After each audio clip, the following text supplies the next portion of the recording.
قبروں میں اترتے ہیں تو اپنے اچھے برے اعمال لے کر قبروں میں اتریں گے، لیکن مومنین کی دعاؤں کی برکت سے جب قبروں سے نکلیں گے تو اللہ ان کے تمام گناہوں کو معاف فرما دے گا۔ سبحان اللہ۔ اب ہم یہ کیا کر رہے ہیں؟ ہم بیٹھے ہیں، اثار ثواب کا یہ اجتماع ہے، ہمارے حافظ صاحب کے والد ماجد کے اثار ثواب کی انہوں نے نیت کی ہے، والدان اور بھائی کی دیگر عزیز و قارب جتنے بھی ان کی دنیا سے جا چکے ہیں، اللہ سب کی بخشش و مغفرت فرمائے۔ تو اب اثار ثواب نام بہت سارے ہیں لیکن مقصد اثار ثواب ہے۔ جیسے بندہ انتقال کر گیا تو دوسرے دن اگر ختم دلوایا گیا تو وہ دوجے کا ختم ہو گیا، الو کا ختم ہو گیا، تیسرے دن ہوا تیجے کا ختم ہو گیا، 7ویں دن ختم دلایا تو 7 کا ختم ہو گیا۔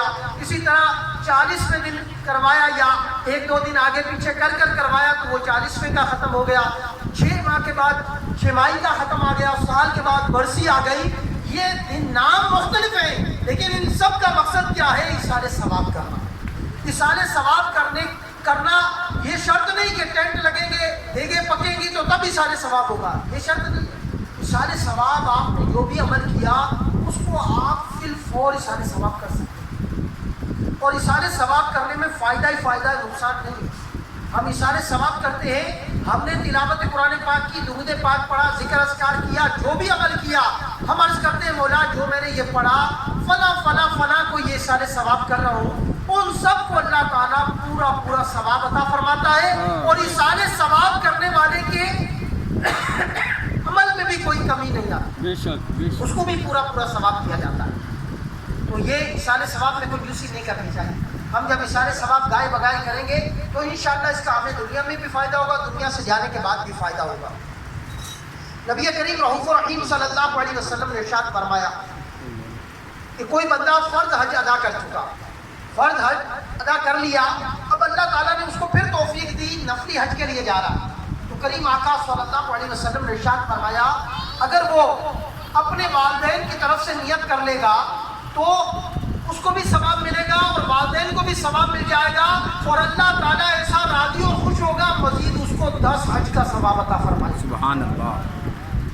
نفلی حج جب بھی کرنے جائیں، والدین دنیا سے جا کے نیت کرنے کہ یا اللہ یہ میں حج اپنے والدین کی طرف سے کروں، اس کا ثواب ان کو ملے، تو اس کا فائدہ کیا ہوگا؟ ہمارا حج بھی ہو جائے گا، مزید 10 حج کا ثواب مل جائے گا۔ اسی طرح ارشاد فرمایا جب بھی کوئی صدقہ و خیرات کرنے لگے ہو، مسجد بن رہی ہے اس کی تعمیر میں کچھ پیسہ ملانے لگے ہو، کچھ مٹیریل لے کر دینے لگے ہو، کوئی پانی کی سبیل لگانے لگے ہو، کسی غریب یتیم مسکین کے ساتھ تعاون کرنے لگے ہو، تو نیت کر لو یا اللہ اس کا ثواب میرے والدین کو پہنچے، ان کو بھی پہنچے گا اور آپ کے ثواب میں بھی کوئی کمی نہیں آئے گی۔ تو اس لیے اپنے ہر اچھے عمل کی نیت، عمل کرنے سے پہلے نیت کر لیں کہ یا اللہ میرے اس کام کی، اس عمل کا ثواب میرے مرحومین والدین کو پہنچے، تو انشاءاللہ الرحمن ان کو بھی ثواب پہنچے گا اور آپ کے ثواب میں بھی کوئی کمی نہیں آئے گی۔ سارے ثواب کرنا پیارے آقا علیہ السلام سے بھی ثابت ہے۔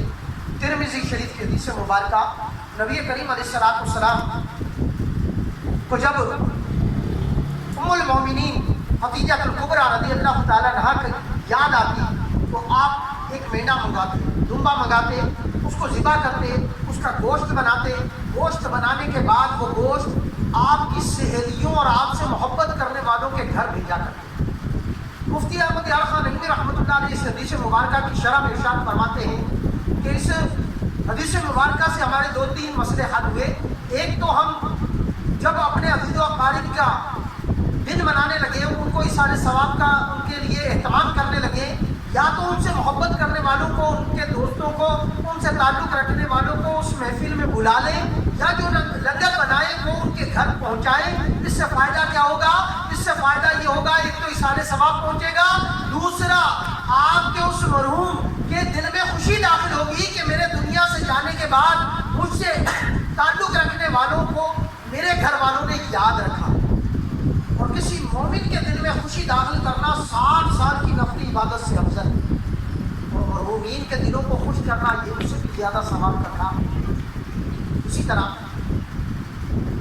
جب ایک مرتبہ حضرت اما عائشہ صدیقہ طیبہ طاہرہ رضی اللہ تعالیٰ عنہا روایت کرتی ہے کہ میرے سرتاج صاحب معراج صلی اللہ علیہ وسلم میرے کاشان اقدس میں تشریف لائے اور ارشاد فرمایا عائشہ ایک مہینے کا بندوبست کرو جو سیاہی میں چلتا ہو، سیاہی میں دیکھتا ہو، سیاہی میں بیٹھتا ہو، لہذا ایک ایسا میڈا ایسا دمبا منگایا گیا جس کے پیر سے آتے پیٹ سے آتا آنکھیں سے آتی اور آقا کریم کی بارگاہ میں پیش کر دیا گیا. کریم آقا علیہ الصلوۃ والسلام نے ارشاد فرمایا عائشہ ایک چھری پتھر پر تیز کر کر لاؤ. جب پتھر پر چھری تیز کر کر پیش کی گئی کریم آقا علیہ الصلوۃ والسلام نے میڈے کو لٹایا. لٹانے کے بعد اس کو ذبح کیا. ذبح شدہ میڈا سامنے رکھا ہے. کریم آقا علیہ السلام نے جو ہے ید اللہ کے گورے گورے ہاتھ اپنے پیارے کریم رب کی بارگاہ میں بلند کر کر عرض کی اے مولا اس کو مجھ محمد کی طرف سے اور میری آل کی طرف سے اور میری امت کی طرف سے قبول فرما. سبحان اللہ. مفتی احمد یار خان نعیمی رحمۃ اللہ تعالیٰ علیہ اس حدیث مبارکہ کی شرح میں ارشاد فرماتے ہیں کہ یہاں بھی 2-3 مسئلے ہمارے حل ہوئے. ایک تو کہ جب جانور ذبح کرنے لگے تو چھری کونڈی نہ ہو بلکہ تیز چھری ہو. تیز چھری سے جانور کو ذبح کیا جائے. کونڈی چھری سے جانور ذبح کریں گے اس کو تکلیف ہوگی تو اس لیے تیز چھری کے ساتھ جانور کو ذبح کیا جائے. دوسرا کریم آقا علیہ الصلوۃ والسلام نے جانور ذبح شدہ سامنے ہے. آج ہم ختم جب پڑھتے ہیں تو اردو نوش سامنے رکھ کر ختم پڑھا جاتا ہے. تو اس حدیث مبارکہ سے اس چیز کی دلیل مفتی احمد یار خان نعیمی رحمۃ اللہ علیہ نے نکالی کہ اس سے پتہ لگا کہ کریم آقا علیہ السلام کے سامنے ذبح شدہ دمبا موجود ہے اور کریم آقا علیہ السلام نے اپنے ہاتھ اٹھا کر اپنے رب کی بارگاہ میں دعا کی یا اللہ اس کو میری طرف سے میری آل کی طرف سے اور میری امت کی طرف سے قبول فرما. تو پتہ یہ بھی چلا کہ پیارے آقا علیہ السلام نے دمبا سامنے رکھا ہے ہاتھ اٹھا کر دعا مانگی. تو اسی سنت کے مطابق ہم بھی جب ختم پڑھ کر دعا مانگتے ہیں اپنے لیے بھی مانگتے ہیں اور اپنے اہل و عیال کے لیے بھی مانگتے ہیں اور پیارے کریم آقا آپ کی آل اور اصحاب کے لیے بھی یہ سارے ثواب